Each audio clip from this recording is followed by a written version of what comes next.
Sampai-sampai pada waktu itu ketika ribut sedemikian rupa, misalnya Bang Fahri Ali waktu saya ingat betul menulis di Panji Masyarakat ya menjelang muktamar ke-28 di Jogja tahun 89, beliau menulis bahwa Gus Dur sudah habis gitu.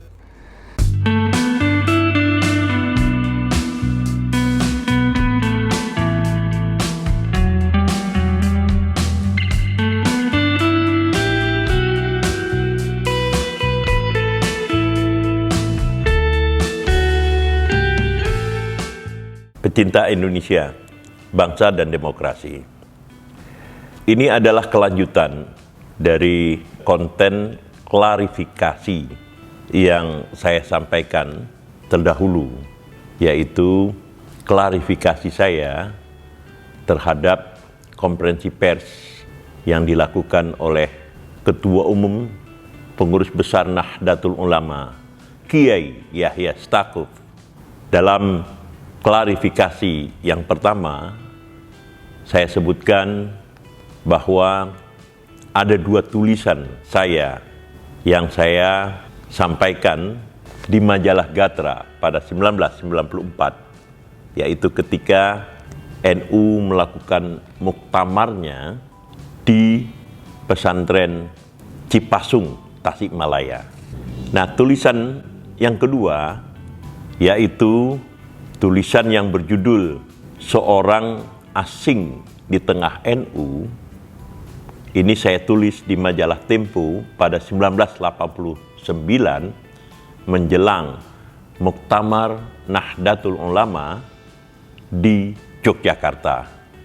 Kedua tulisan tersebut, yakni Darah Biru NU dan Orang Asing di Tengah NU, itu dibacakan oleh Septa Dinata. Septa Dinata bukan saja seorang dosen dari Universitas Paramadina, melainkan juga seorang penulis biografi dari Kiai Yahya Stakuf itu sendiri. Jadi pada dasarnya klarifikasi yang kami sampaikan ini tidak jauh-jauh dan selalu kemudian berkaitan dengan Nahdlatul Ulama. Inilah tulisan kedua, yaitu Orang Asing di Tengah NU, yang terbit di majalah Tempo pada 1989, yang kembali dibacakan oleh Septa Dinata. Seorang Asing di Tengah NU. Kolom Fahri Ali, terbit di Tempo pada 25 November 1989 atau 34 tahun yang lalu. Sebagai dosen, Abdurrahman Wahid bukan saja sangat demokratis, tapi bingung menghadapi absen. Ketika usai kuliah dengannya, mahasiswa jurusan Sejarah Fakultas Adab IAIN Jakarta menyodorkan absen. Ia terperangah. Apa ini? Ia bertanya. Mahasiswa itu menjawab, ini daftar hadir dosen. Dan ia menolak untuk menandatanganinya. Suatu hari, ia menyerahkan sebuah artikel Rovane Kahane kepada mahasiswa. Isinya tentang teori Islamisasi di Indonesia. Wahid meminta saya menguraikannya di depan kelas. Sikapnya yang semacam itu bukan saja baru di jurusan sejarah pada waktu itu, tetapi juga diikuti oleh hal lain. Ia tertidur ketika saya baru memasuki bagian tengah dari pembahasan artikel itu. Wahid, Ketua Umum Tanfiziah NU, yang masa jabatannya akan berakhir di akhir November ini, memang seorang yang longgar. Ia bukan saja tidak menyukai protokoler dan hal-hal yang bersifat resmi lainnya, tetapi juga baru bersepatu ketika menyambut kedatangan presiden serta menteri-menterinya untuk membuka Muktamar NU pada 1984 lalu. Sebelumnya, sepatu sandal hampir tak pernah lepas dari kakinya. Tapi tentu saja kelonggaran sifat Wahid itu tidaklah hanya terbatas pada hal-hal protokoler, melainkan juga melingkupi segi-segi konseptual dan intelektualnya. Latar belakang kosmopolit, kendati ia bersekolah di Baghdad, Irak, telah meletakkan dasar-dasar kelonggaran watak berpikirnya.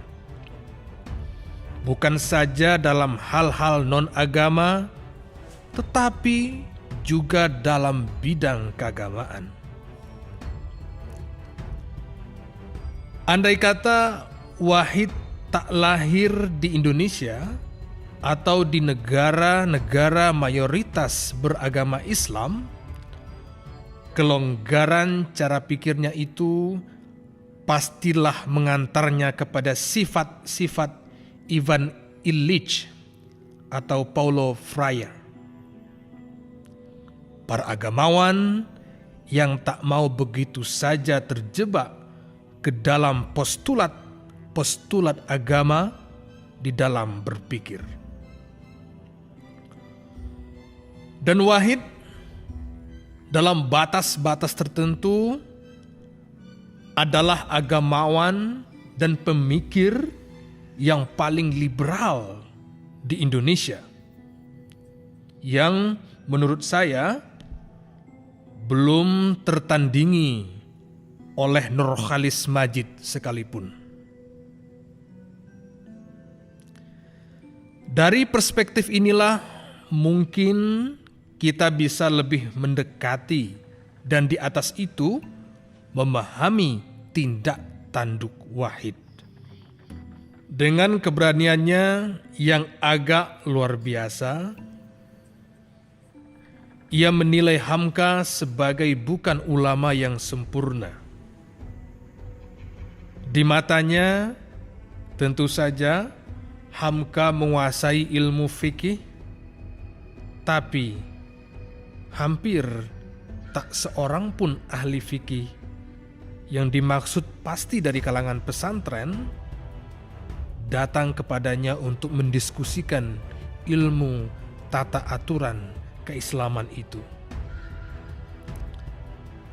Hamka juga di matanya tidak pula terlalu berhasil sebagai juru sastra.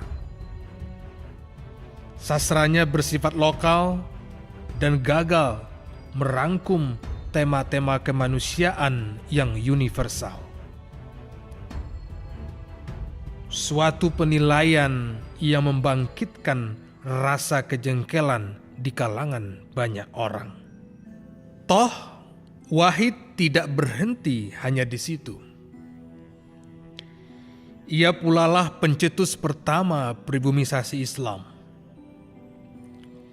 Ledakan-ledakan peristiwa keislaman dan politik di Indonesia beberapa saat yang lalu memberikan inspirasi jalan tengah baginya untuk mengemukakan perdamaian ideologis, walau belum tentu perdamaian teologis untuk masyarakat Indonesia yang beraneka ragam.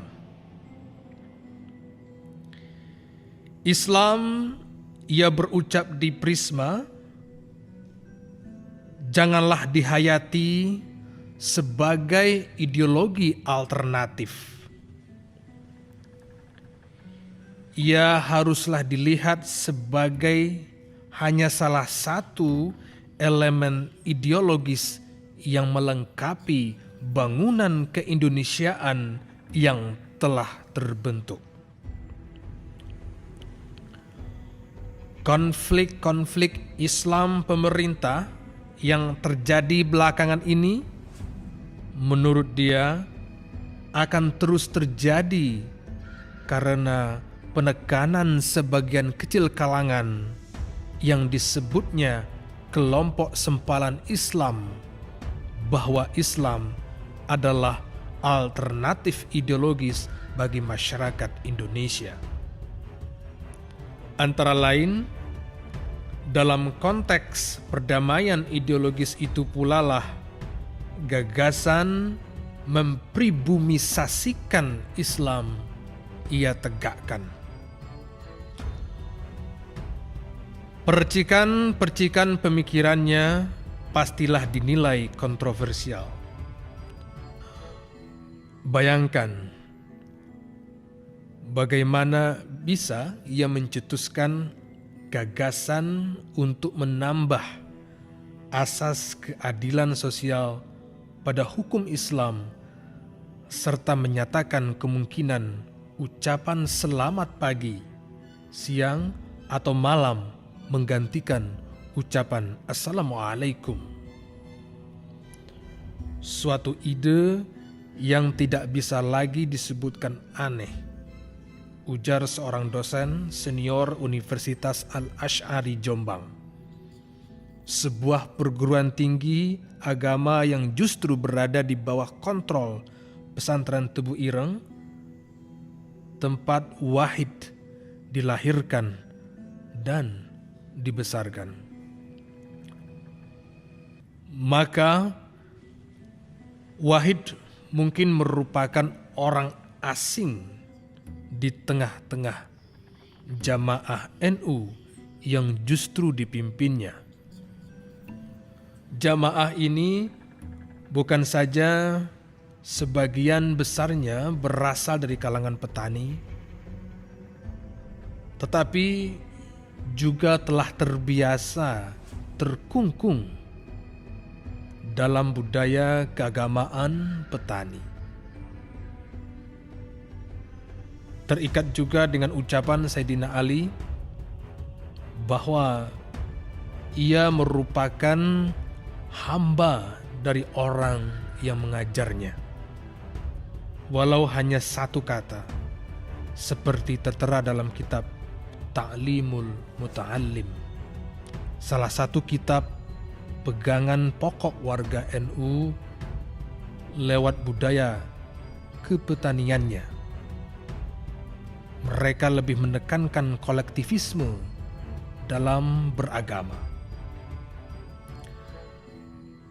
Dalam kolektivitas semacam ini, mereka tidak hanya dituntut tunduk secara mutlak kepada guru,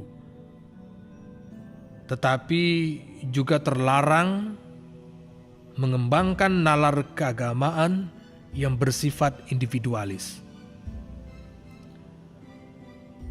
Dalam beberapa hal, walau telah terdapat tanda-tanda pencairannya, pola pemikiran keagamaan NU terstrukturkan oleh pola perkauman pedesaan. Maka sang kiai yang duduk di puncak perkauman itu bukan saja berfungsi sebagai leading figure, tetapi juga seorang kepala desa, filter terakhir yang menyeleksi arus gagasan ke dalam dan keluar. Dan mereka yang berada di bawah kontrol sang kiai, terutama dalam hal pemikiran keagamaan, bukanlah pribadi-pribadi yang otonom. Mereka harus mengacukan pandangannya kepada tingkah laku dan format pemikiran sang kiai. Dan sang kiai ini akan merangkaikan pikirannya kepada sang kiai yang lebih besar. Dan begitulah seterusnya. Suatu bentuk keagamaan terpimpin, tempat keharmonisan hubungan ingin tetap dipertahankan, sementara deviasi individual dielakkan. Dalam format kolektivitas semacam inilah sosok Wahid menjadi aneh di mata mereka.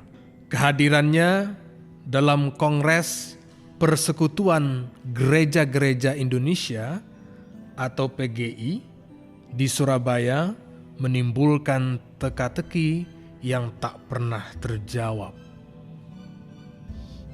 Sementara mereka merasa terikat dalam kolektivisme, Wahid terbang sendiri. Dan dengan ringan hinggap di dahan-dahan atau pucuk-pucuk pohon manapun.